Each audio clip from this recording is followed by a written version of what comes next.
We marched into the valley with fire in our eyes. But the day we took the mountain, I thought of you and I cried. I fell down to my knees and prayed. Thank the Lord that I'm still here. For so long, it's been Bibles and battlefields. And all this time, I've held you in my heart. And though we're worlds apart, I still hear you. And all these days, I've counted down the hours. It's like 1,000 years. All this time, it's been Bibles and battlefields.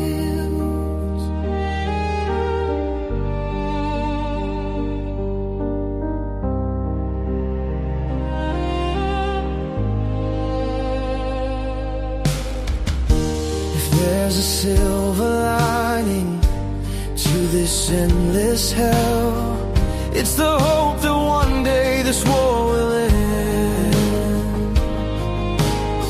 And I'll be home with you, my dear, holding you near. And for so long, it's been Bibles and battlefields. And all this time, I've held you in my heart. Though we're worlds apart, I still hear you. And all these days, I've counted down the hours. It's like 1,000 years. All this time, it's been Bibles and battlefields. Oh, I won't give up my love, and I won't give in, and I will hold my ground until I'm back with you again. All this time, I've held you in my heart. And though we're worlds apart, I still hear you. And all these days, I've counted down the hours. It's like 1,000 years. All this time, it's been Bibles and battlefields. And good evening. Welcome to Bibles and Battlefields History Show. We got a special guest. We've not actually talked face to face, just through the interwebs, text and messenger and emails and whatever else. Eric, how you doing tonight, brother? Pretty good. How are you doing? Man, it's been a busy day, but I'm glad to be here. Eric's in Texas, I think it is, right? Texas. I'm in Central Texas, about probably 8 miles south of Cameron, Texas. I love it. I love it. I noticed Eric's post somewhere out there. I don't remember which social platform. And I don't ever go looking for a guest. Like I don't go look. It just comes to me. So I see a name sometimes. Something pops out. I say, I got to contact this person. And you were one of those. And the more I talk to you, the more that I wanted to talk with you and bring you on. And common interest is history. But tell us a little bit about yourself, and then we'll just talk history. And I think you've been involved. Are you still involved in the reenactments today, or is it something? I am. Unfortunately, the last 2 years have been a little slow. So a little bit about me. I'm a veteran of the United States Marine Corps. I did 10 years in the United States Marine Corps. I was injured on active duty falling off the top of an F-18 Hornet. Wow. And I broke an ankle and herniated 2 discs in my back. And over time, that's parlayed itself into I'm a 100% disabled vet. And sometimes that disability causes issues with the reenacting community. Like the last 2 years, I had to have my left ankle fused, and then I had to have it refused. And so that's cut down the number of events I've been able to attend the last couple of years. But this year's looking up, hoping to be able to be at Jefferson, Texas in May. And Fort Mejia, or not Fort Mejia, Fort Parker here in Central Texas has an event in May. We're trying to attend those two events, and then looking forward to maybe heading east and going to Cedar Creek in October in Virginia. Oh, yes. Awesome. Thank you for your service, by the way, to our nation. I love America. I love military. And,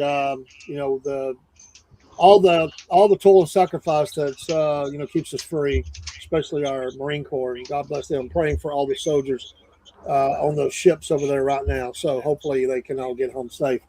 But, for me, I loved history, I guess, from really a very young age.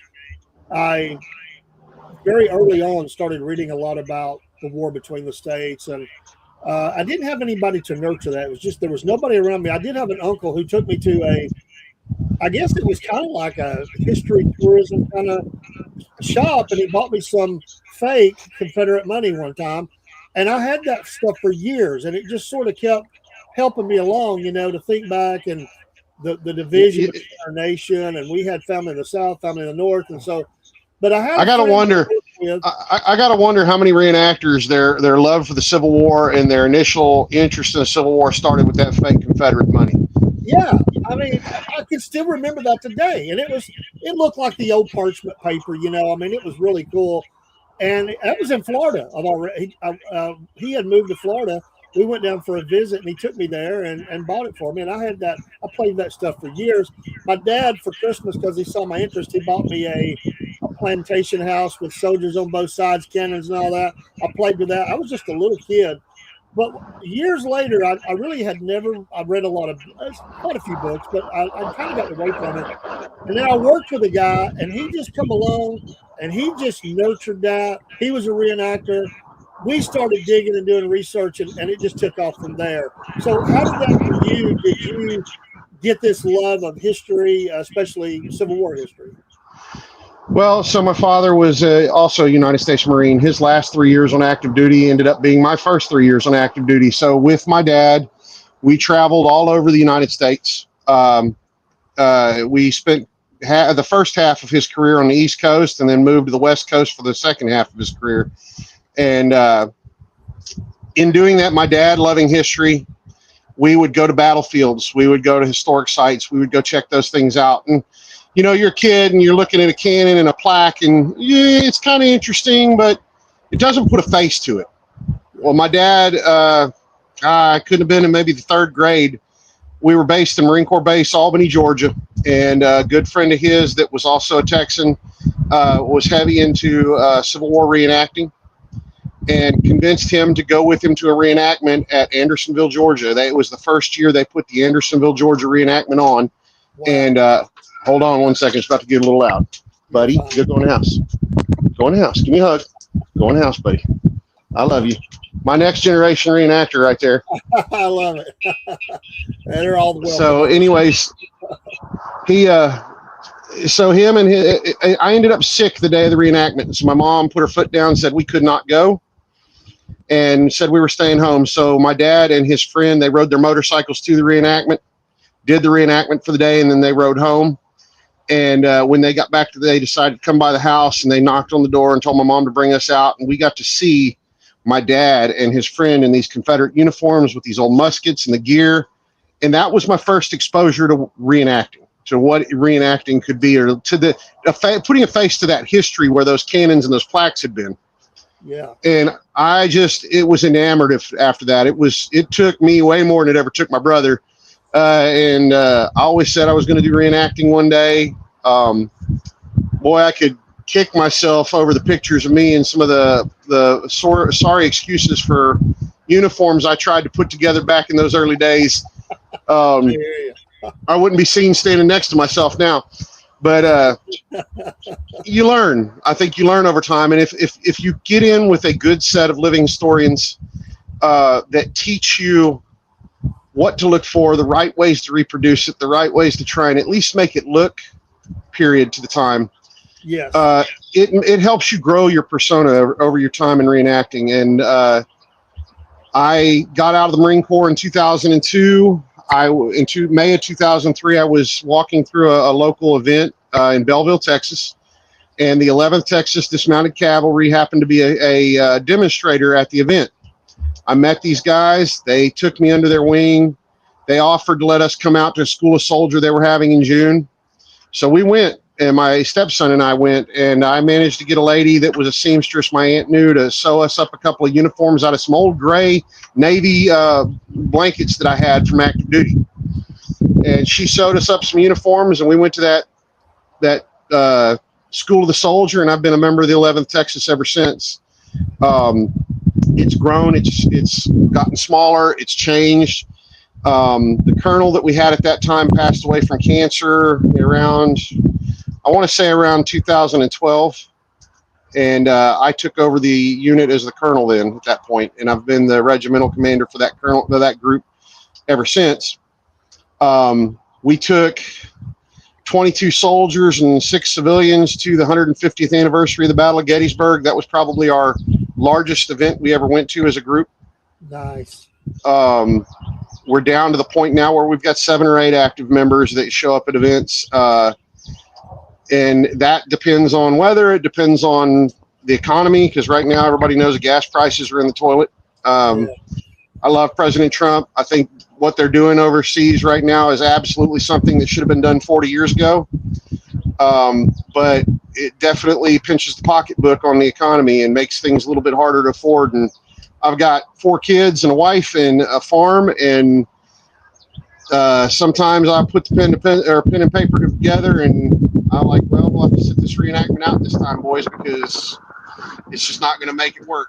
And my children I have now, I have a 17-year-old that lives here at home with me. I have a 14-year-old nephew that we've adopted and taken on, and then I have 2 4-year-old twins. And they love to go to these events. They love to go put up the canvas and run around at these events where nobody's watching. They think nobody's watching them, but the boys can go to and from Sutler's Row, and we don't have to worry about somebody kidnapping them. You know, the kids run around from camps. My oldest is 17. He's been doing the hobby with us since he was born. I was already in the hobby for several years by the time I met my wife. She started going, and she just loved how he could go and play with these kids from other states. And they didn't know each other's names, but the next year we'd go to that same event and be doggone if those same kids weren't there looking for each other and couldn't remember each other's names, but they knew him when they knew each other when they saw each other, and they're out playing in the creek and throwing rocks and having a good time together again. And it endeared us to the hobby. Sure. Absolutely. And as a homeschool family, it even better, because it gives us the chance to view other historic sites along our trips when we go to further events, and put a twist on our homeschooling where the kids actually can see and do things that help them in their understanding of history. Byproduct of it, I have my 17-year-old, my 14-year-old, they are deep history buffs. And not even just American Civil War. We're talking Greek and Roman history. We're talking, the Revolution. If it's history, they just soak it up and they love it. Yeah, I mean, once you're a student of it and have a love for it, I mean, that's what it becomes. And we're the kind of people that enjoy walking through cemeteries and checking records and stuff. It's going to courthouses and libraries and looking through all these old records we can get our hands on. But I think that's awesome. So what was your actual first event? I don't know if you said, I might have missed it. What was your first event that you did? I know that it could have been living history or whatever. Mine was actually a battle, and I'll describe that in a second. But what was yours? So my first official event with the unit was that School of the Soldier. However, the first battle, I didn't do any more events with them after that School of Soldier. They had an opening the year of the 140th Gettysburg. Because of weather, Gettysburg Anniversary Committee postponed the event 1 month. And so when it was postponed from July to August, they had some people that couldn't make it that had already paid to go on the event. They got a hold of me. I told them I didn't have any vacation until July, and I couldn't go to the earlier planned event. They called me and said, "Do you have your vacation now?" I'm like, "Well, yeah, I do." And they said, "Well, look, this is what happened." They said, "Would you like to go?" So we bent over backwards making everything happen so that we could go on that event. And I went to the 140th Gettysburg, and that was my first real event with a reenacting group. What a way and to it was start.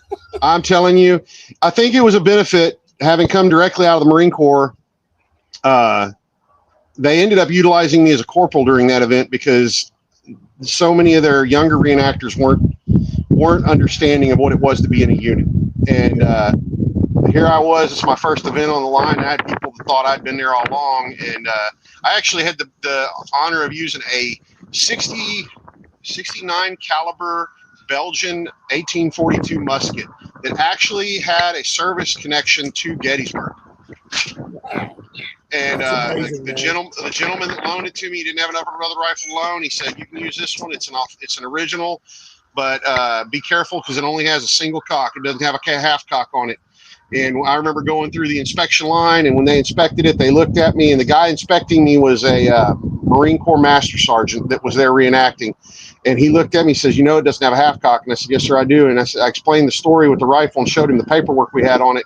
And he said, "You just got out of the Marine Corps?" I said, "Yes, sir." And he says, "Then I'll trust you to use it in the battle." And so I was able to use that for that reenactment. And it was quite an honor being able to walk with that piece of history at that event.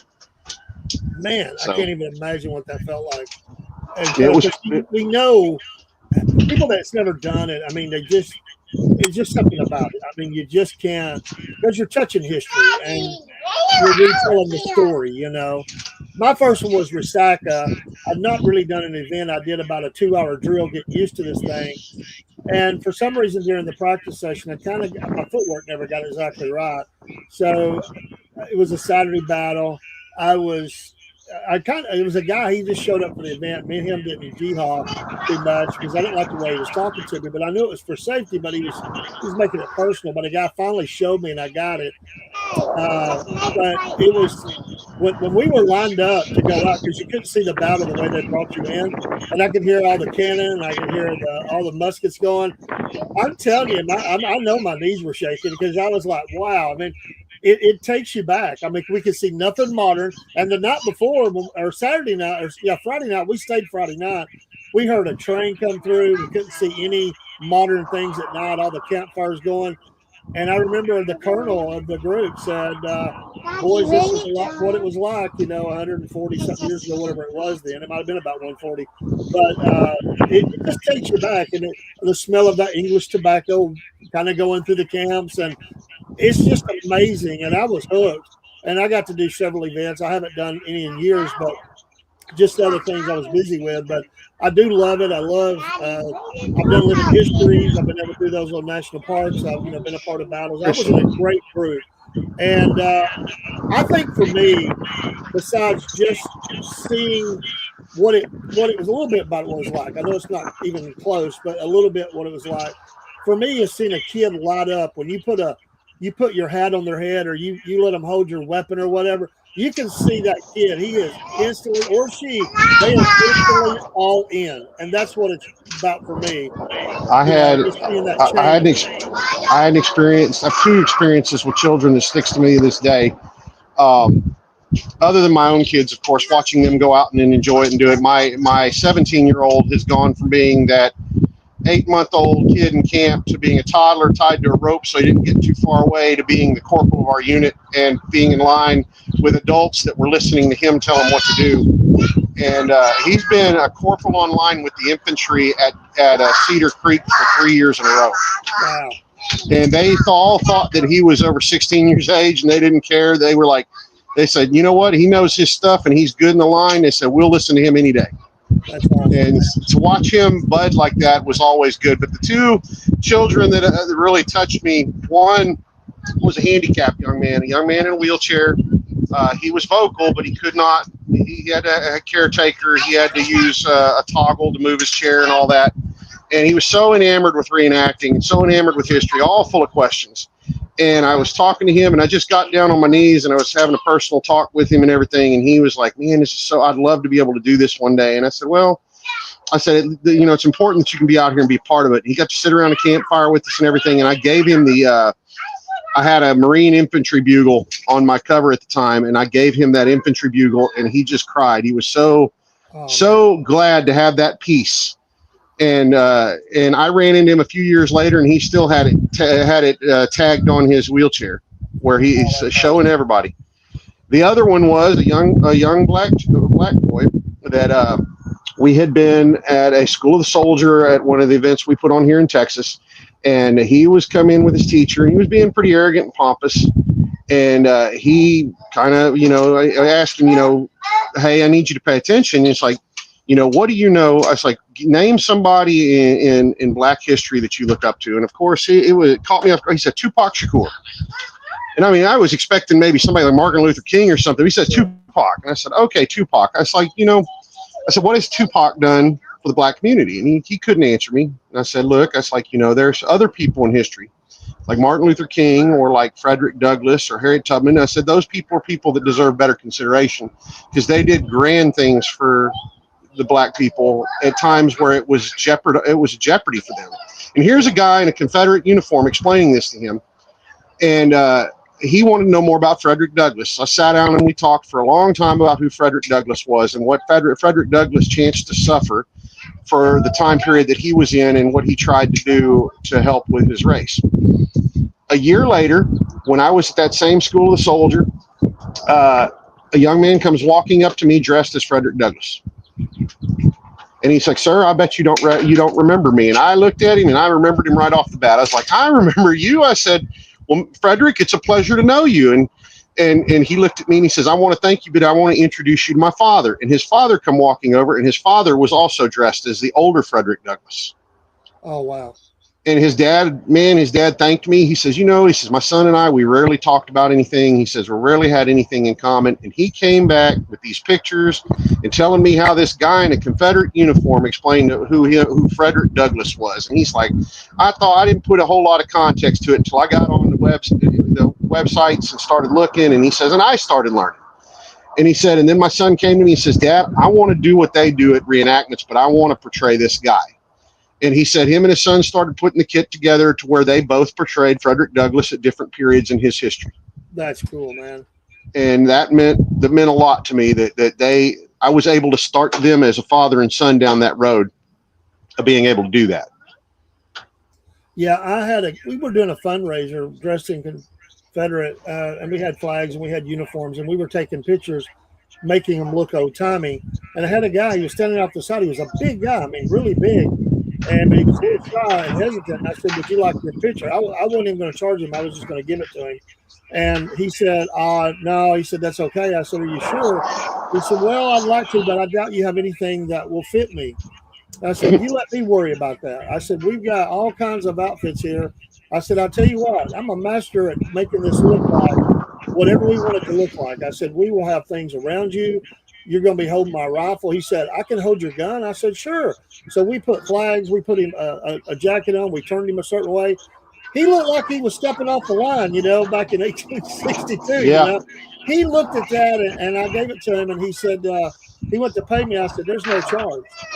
And he wept, man. He was like, he just didn't think we would care, and another time we were at Point Park up in Chattanooga, up on the mountain, and we had a bunch of tourists and they were being a little bit snooty, about it, like, oh, the war's over, stuff like that. And our sergeant said at the time, he said, hey, with this next group, we're gonna do something a little different. He said, we did the firing drill and all that, the marching and all that. But he said at the end, I want to let everybody here tell what they do for a living. And so we did, and you had lawyers and you had doctors and you had people that were clergy, you had people that were engineers that went on down the line, and those people's mouths fell up, and they thought we were just doofuses, that didn't know anything, uneducated, no intelligence, and they actually came up and engaged with us and said that they appreciated the education because, they were coming from northern states and they just thought, why are y'all doing this? Like, who cares? And we care. It's important to tell history accurately. I like that.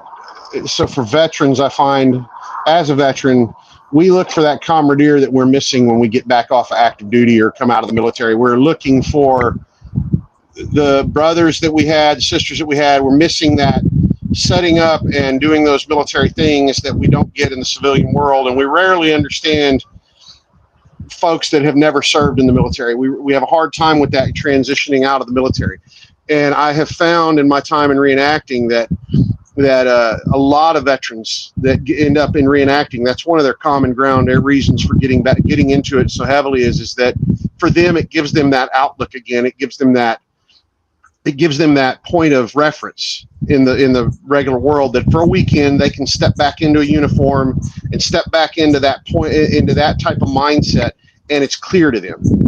And that's I ran into Vietnam vets that said it helped them through their PTSD. I've even had some that we encouraged to get into the hobby because they were Operation Enduring Freedom vets that were having issues with things, and they said, look, we know Vietnam guys that we can introduce you to, and they'll come out and they'll meet them and they'll bond on their shared combat experiences, and then they'll give the reenacting community a try, and for them it fills a gap that's always still there. Yeah, I think that's important. In talking to people that have taken on the challenge to hike the Appalachian Trail from Georgia to Maine is another, or the Pacific Run, or whatever you want to look at, it's also something that challenges them and kind of keeps them connected to that kind of endurance or whatever, and the discipline you need to do something like that. And I can certainly see that with the reenacting community. And do you see today, now I know you said kind of small, but do you see I know you have your son, and praise God for that. Do you see other young people coming along that will pick up that mantle and take it forward? We do, yes, but not near in the numbers we used to. And I think some of it has to do more with economy. And it saddens me because you end up with a lot of guys at your age, my age, that are getting out of the hobby, and they're trying to sell their old gear like it was brand new again. Yeah. They're asking prices that just are unreasonable for used gear. And even for these muskets and stuff, you used your musket to reenact with, you never use it for nothing else. Why are you asking $1,000 for a musket that saw 20 years of use? Yeah. If you can get it into the hands of some younger guy or girl, even for that matter, that's going to take it out on the field and that's going to help keep that history alive. Why ask those exorbitant prices? Find somebody that's interested in that history, outfit them, and let them out on the field so all this stuff's not sitting there in a closet gaining dust and waiting for you to try and sell it at brand new prices. Sure. I 100%.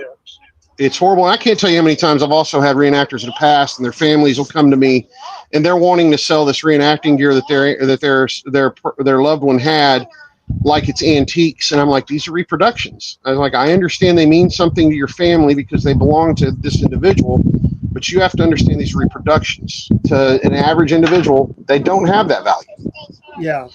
And it's just, they told me minimum to get in, and that's getting some things used from people, some things new. It's far greater than that today, I bet, but it was around $1,200, and that's bare bones. That was just really shoes, pants, jacket, done. Oh yeah, today $1,200. Today $1,200 won't even touch a musket. Yeah, and that's the change. But it's sad. Think about how many muskets are out there sitting in somebody's closet or sitting there not being used anymore. They're just, we've come across some good individuals. My son has an infield, and this infield was gifted to him by the guy that was our general at Cedar Creek.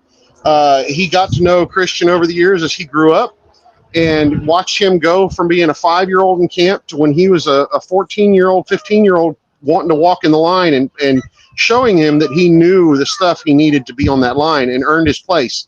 And our general said, hey, I got something for you. I want you to use this in the battle. And then after the battle, he gifted it to him for his he says, your birthday and Christmas coming up. He said, this is my gift to you.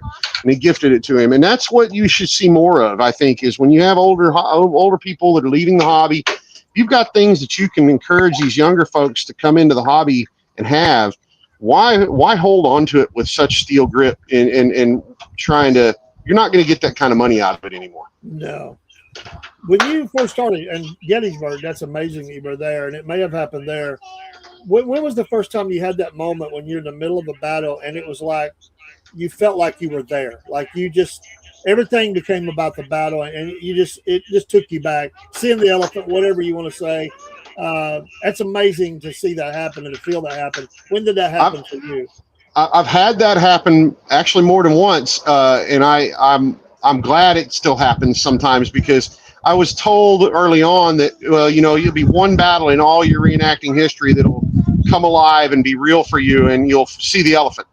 And I was like, man, I hope it's not just once, because that's that. And it was at that Gettysburg. We were at that Gettysburg. We were in the middle of one of the organized fights for it, and I'm telling you, there were so many people around, and there was so much going on, and you just didn't even see the bleachers in the background or any of the non-period stuff off on the horizon. It was so many cannons, and there were so many people on that field, you could almost hear bullets whistle. I mean, it was an experience that just took your breath away. And it's like, okay, it gave you, that first time I went to Gettysburg, I did the reenactment for 2 days. And then on the third day, rather than participate in Pickett's Charge, my stepson, his grandmother, and I all went to the battlefield and toured the battlefield. And we specifically wanted that event or the one that happened that was so realistic was Devil's Den in Little Round Top. So we wanted to go there and see the ground and compared to the duration, the distance it happened over, and the amount of time that the reenactment portion took compared to the reality of the battlefield, man, I'd have died. There's no way. You can't make me believe that anybody back then fought one way or the other for just strictly over slavery. They were fighting because of their belief in God. They were fighting over their belief in a nation they were forming, or a nation they were trying to keep unified. That was not one central point. And for anybody to teach history in such a focused point to say, oh, it was over slavery, that is ignoring so much of what those people's emotions and feelings of that time were.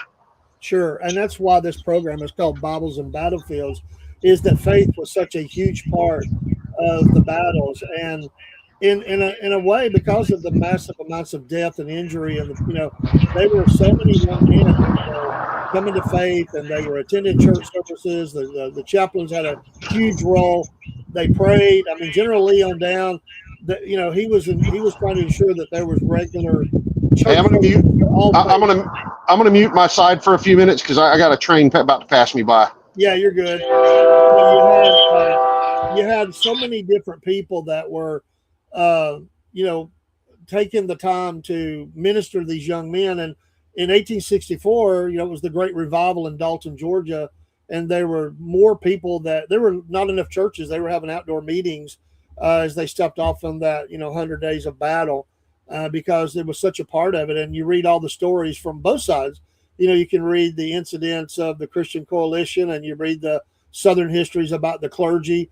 And all of those stories they'll just grip your heart, of young men that were dying on the battlefield, sewing their names in their uniform and tell them to tell their parents, hey, tell them I love them. I'm not going to make it tomorrow, boys, and my time is up. God's taking me home. I mean, it was just amazing to hear all of that and to see all that. It can't be a singular focus. And I've always read that when a lot of when they crossed over the Potomac, that there were some of the Southern side said, I'm not going.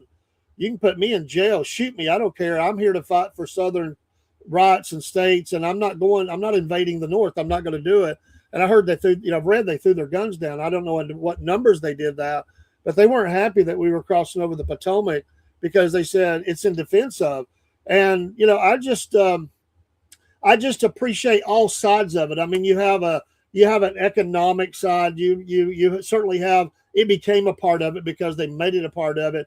To the cause of slavery, but you had the be able to have a rights to be able to pull out of the Union if you wanted to.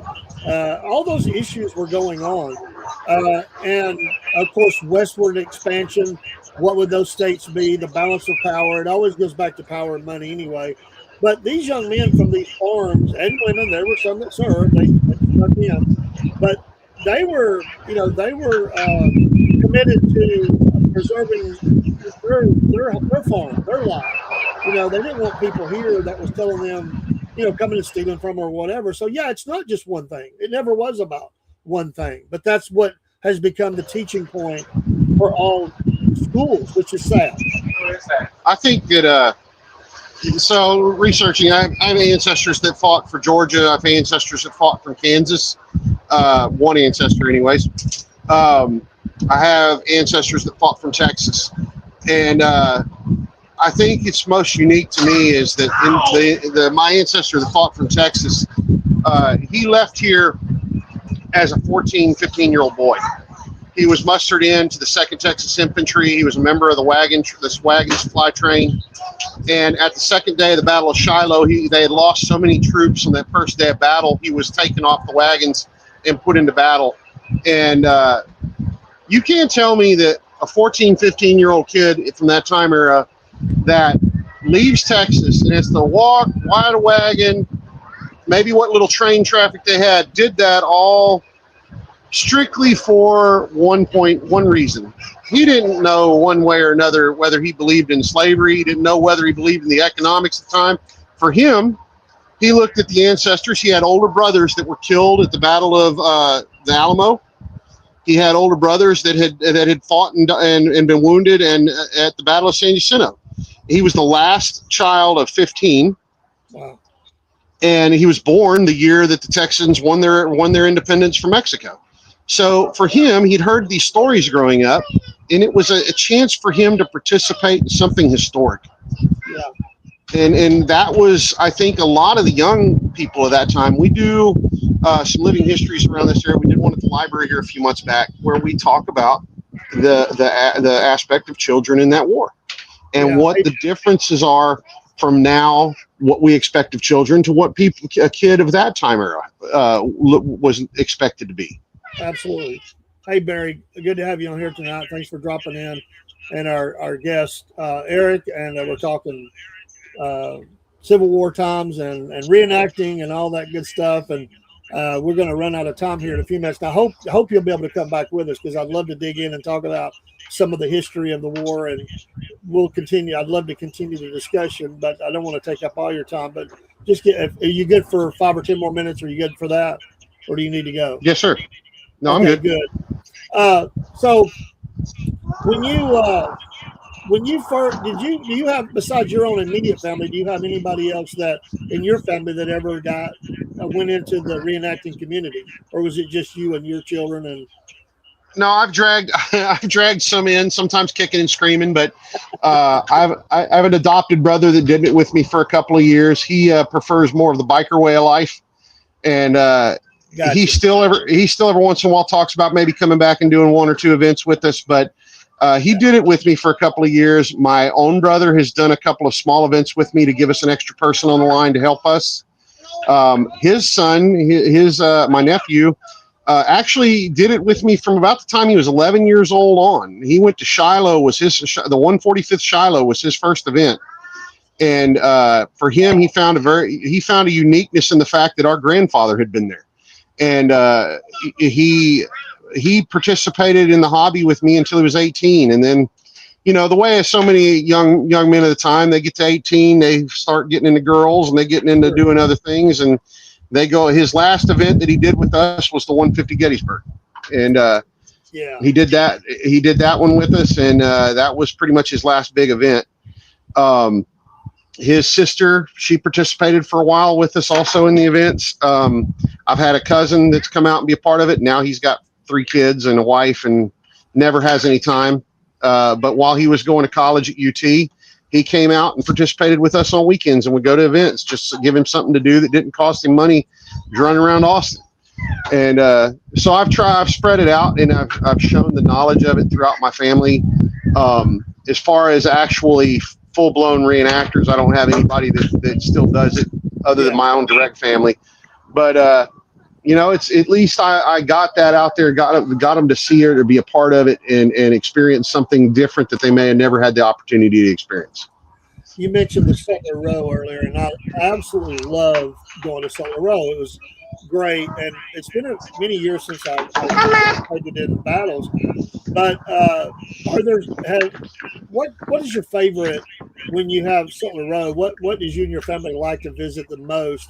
It's probably different for different ones, but are there some that are out there that, in some big events, I know at Gettysburg, it had to be amazing, but Dirty Billy's hats or whatever, but what, if off the top of your head, what do you like to visit on Sutler Row and maybe your family? So I will say Sutler Row's changed quite a bit.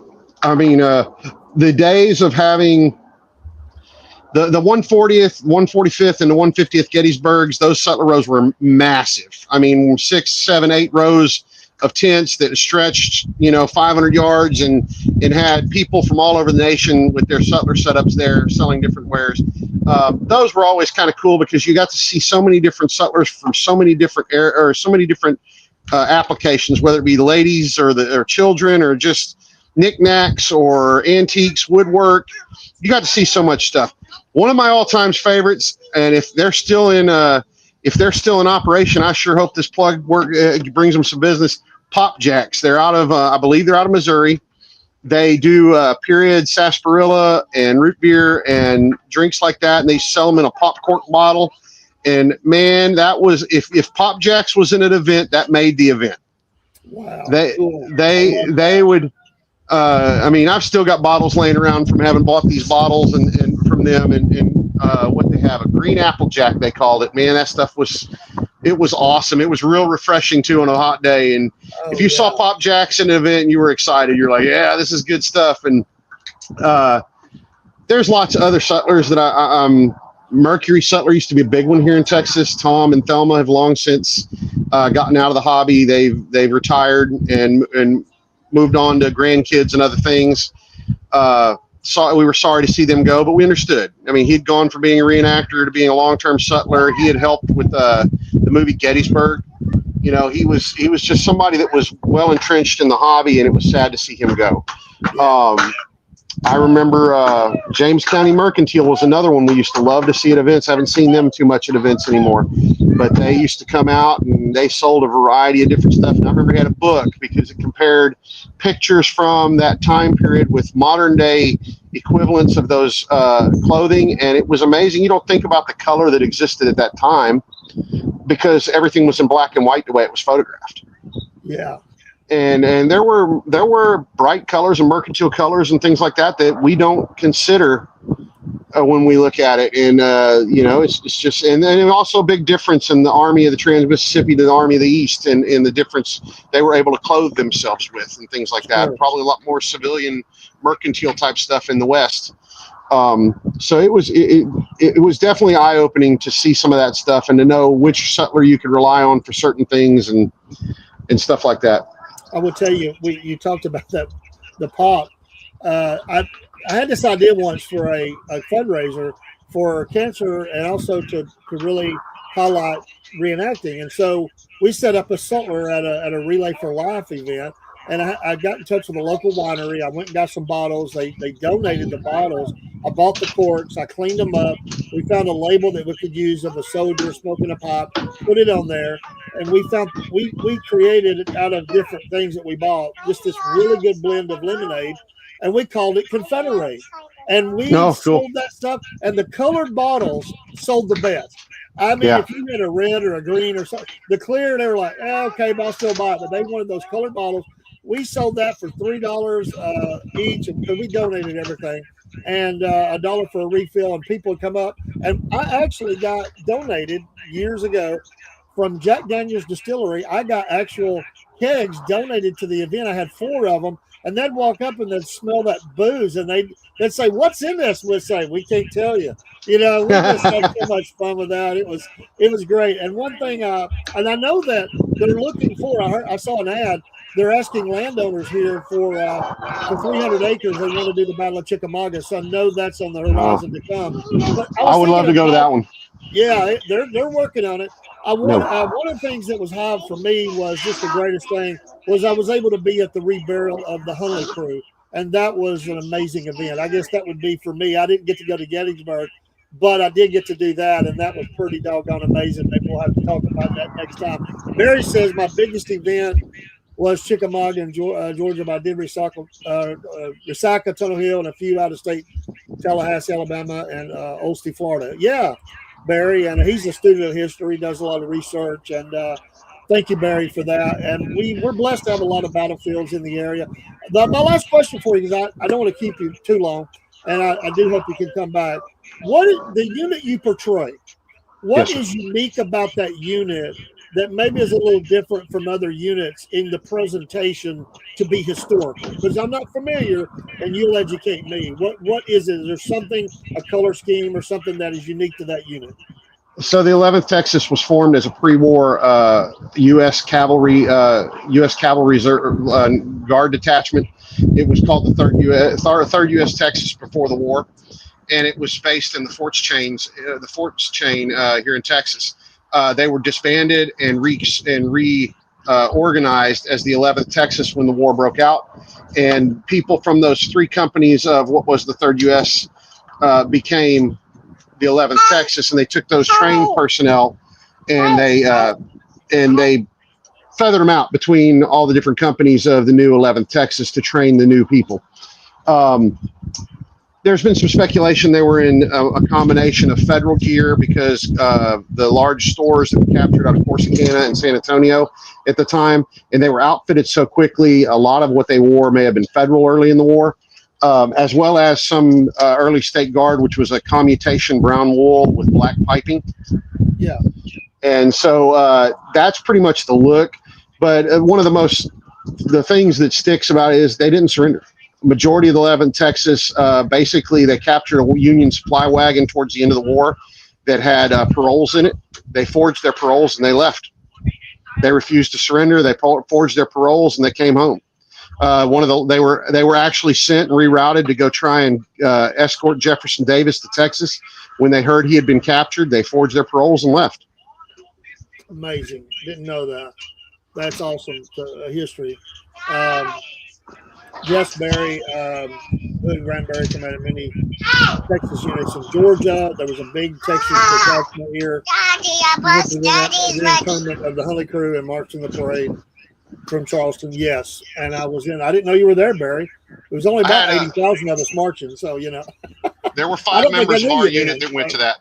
But it was pretty amazing. But thank you so much, Eric. Like I said, I want you to get to your family and everything. I know you just got home from wherever you're at today, and I hope you'll come back, man. It just flies by when you're talking shop, as we say.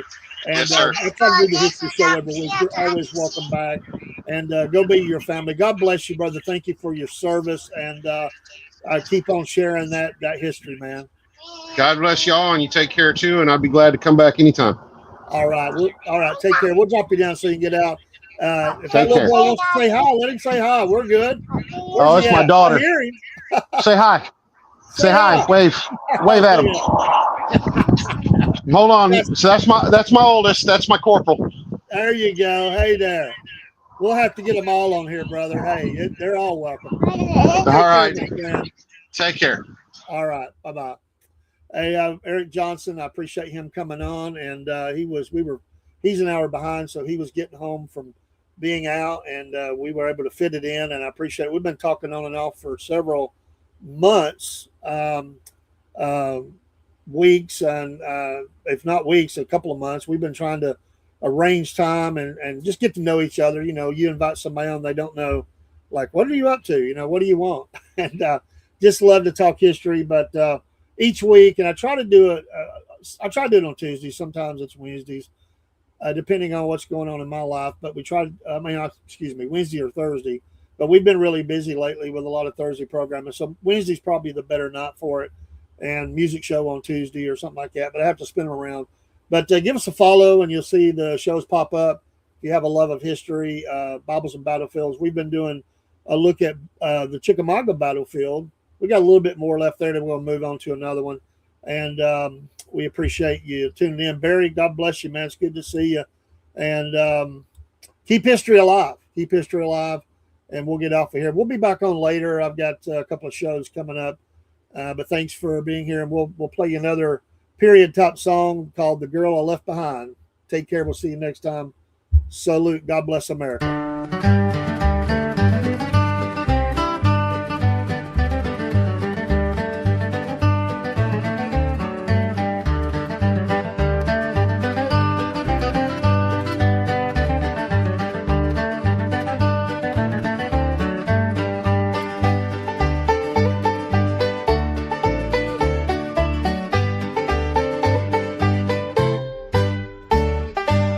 lonesome since I crossed the hill and o'er the moor and valley. Such heavy thoughts my heart do fill since parting with my Sally. I seek no more the fine and gay, for each does but remind me how swift the hours did pass away with the girl I left behind me.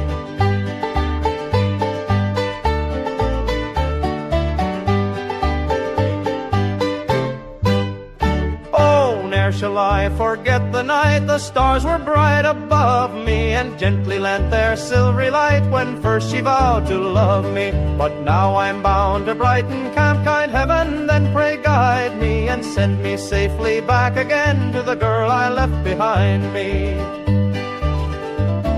My mind her image full retains, whether asleep or waking. I hope to see my jewel again, for her my heart is breaking. But if ever I should have a chance to go back across the ocean, although my love may be lost to me, I'll find another maiden.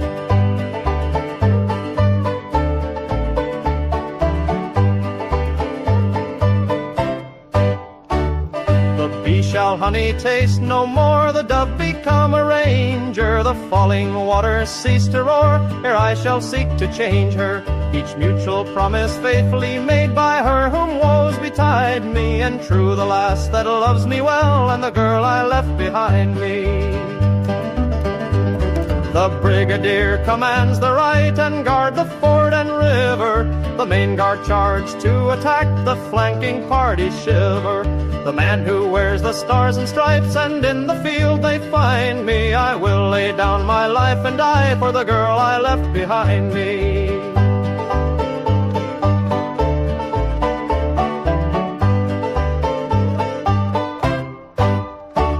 Then may the union be preserved, while love will be the chain, sir. But if any of our rights are touched, I hope that we shall gain, sir. And if I should as a soldier fall, for one of us she'll pine, sir. And may her arms entwine another man like the girl I left behind me.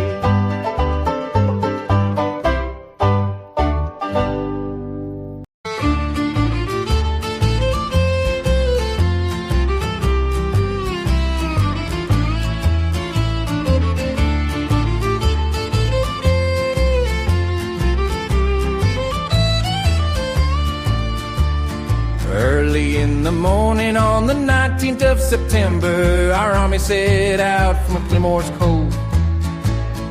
Down in Georgia, down by the Chickamauga, and I knew that the fighting was gonna be close.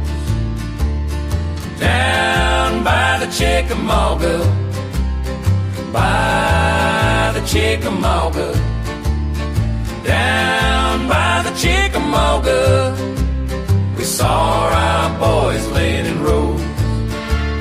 For 2 long days we heard the sound of cannonballs tearing through the trees like a summer rain. For 3 long days we heard the sound of rifle fire making our men scream out in pain. Down by the Chickamauga, by the Chickamauga, down by the Chickamauga, we saw our boys laying in rows.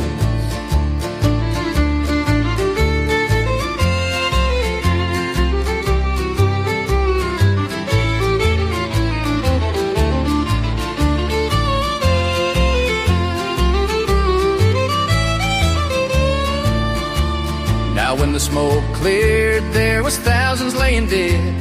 The river ran red with the blood of the brave. Brother fought by my side, and I was there when he died, the day we made our stand at Snodgrass Hill.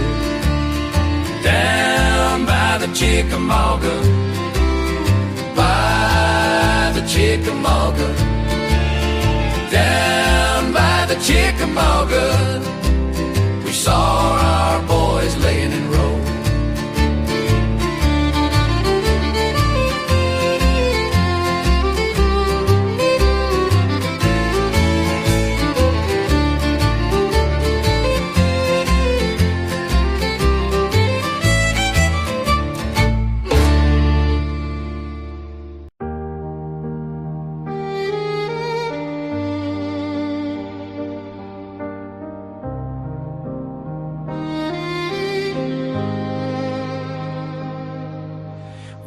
marched into the valley with fire in our eyes. But the day we took the mountain, I thought of you and I cried. I fell down to my knees and prayed, thank the Lord that I'm still here. For so long, it's been Bibles and battlefields, and all this time I've held you in my heart. And though we're worlds apart, I still hear you. And all these days I've counted down the hours. It's like 1,000 years. All this time it's been Bibles and battlefields.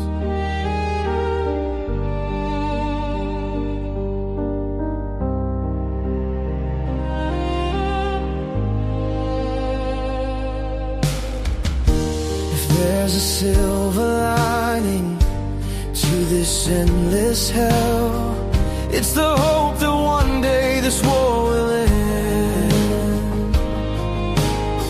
And I'll be home with you, my dear, holding you near.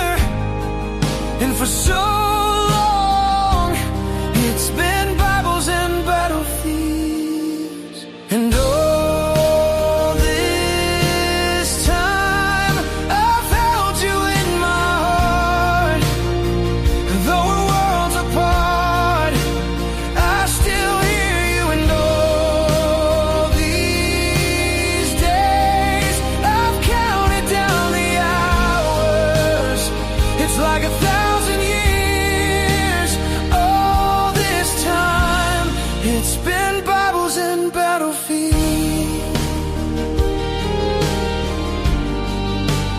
Oh, I won't give up my love, and I won't give in, and I will hold my ground until I'm back with you again. All this time